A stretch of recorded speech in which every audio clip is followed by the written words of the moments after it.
wabarakatuh. Innal hamdalillah nahmaduhu wa nasta'inuhu wa nastaghfiruhu wa na'udzu billahi min shururi anfusina wa min sayyiati a'malina. May yahdihillahu fala mudilla lahu wa may yudlilhu fala hadiya lahu. Asyhadu an la ilaha illallah wahdahu la syarika lahu wa asyhadu anna Muhammadan abduhu wa rasuluh. Ya Nabi ya Ba'da amma ba'd.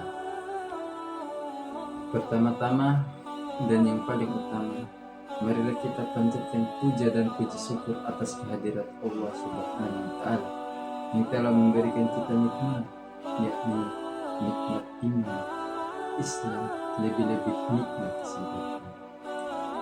Salawat dan salam tidak lupa kita haturkan kepada junjungan Nabi Allah, yakni Nabi Muhammad sallallahu alaihi wasallam, Nabi penutup para nabi, Nabi yang mendakwakan Islam dari zaman gelapnya syirik menuju zaman terangnya tauhid, dan Nabi yang telah membawa kita dari zaman kebodohan menuju zaman kebenaran. Adapun tujuan saya membuat video ini ialah untuk menunaikan tugas UTS saya, yaitu tugas fikih muamalah. Perkenalkan, nama saya Zulyaman Araf Mukmin, kelas F, semester 3, Prodi Pendidikan Agama Islam, UIN Mataram. Dengan tema yang ingin saya bawakan pada malam hari ini, yakni fikih, apa itu fikih dan apa itu usul fikih.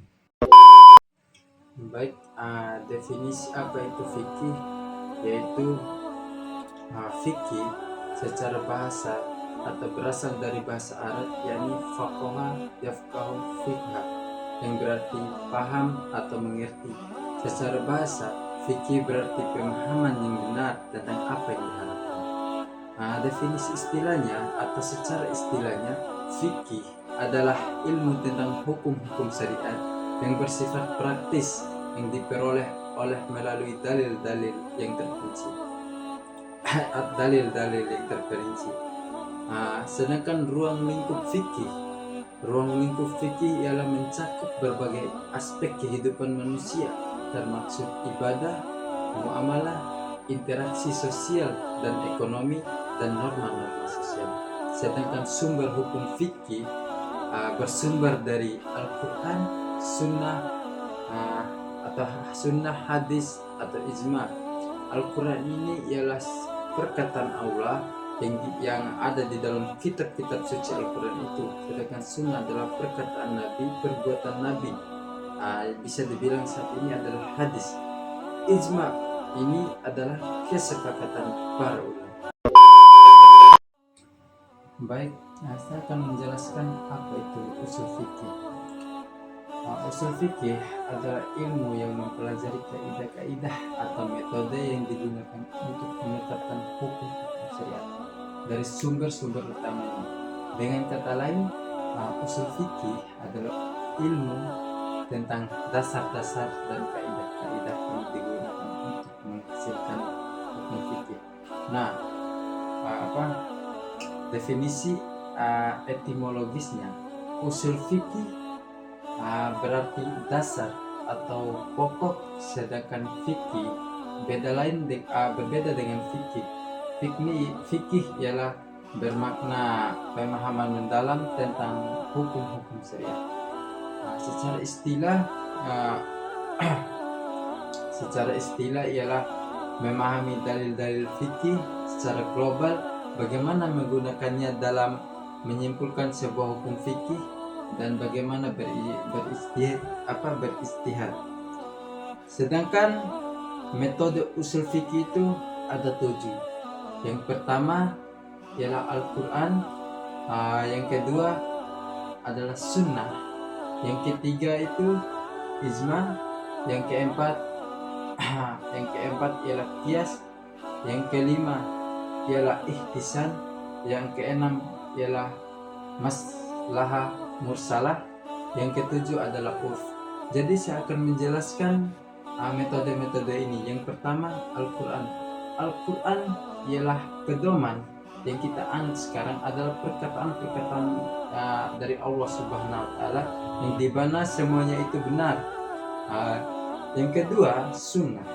Sunnah adalah perkataan Nabi, dan perkataan Nabi, perbuatan Nabi, yang bisa dibilang di era sekarang adalah hadis.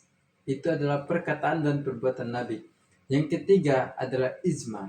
Ijma ini adalah kesepakatan para ulama, di mana ulama berdiskusi atau duduk di meja bulat untuk membahas tentang dalil-dalil yang benar. Dan ijma ini dibagi menjadi dua, yaitu ijma sukuti dan ijma kauli. Di mana ijma sukuti ini ialah semua diam tapi mereka sepakat, dan ijma kauli ini ada yang berbicara atau perkataan atau berbicara dan semuanya sepakat.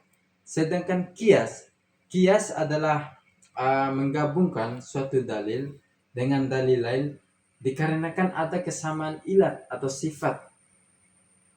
Contohnya ialah makan biji zaro dan minum minuman khamar.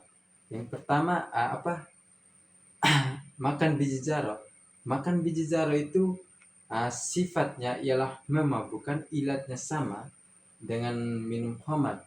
Dikarenakan sifatnya sama, memabukkan, bikin mual dan muntah, begitu pula dengan minum khamar, memabukkan, bikin mual dan muntah, maka dikiaskan orang yang memakan biji zaro ini dengan orang yang meminum khamar, karena ada kesamaan ilat atau sifat, dan ada dalil yang di dalam Al-Quran, innama khamri wal maisir.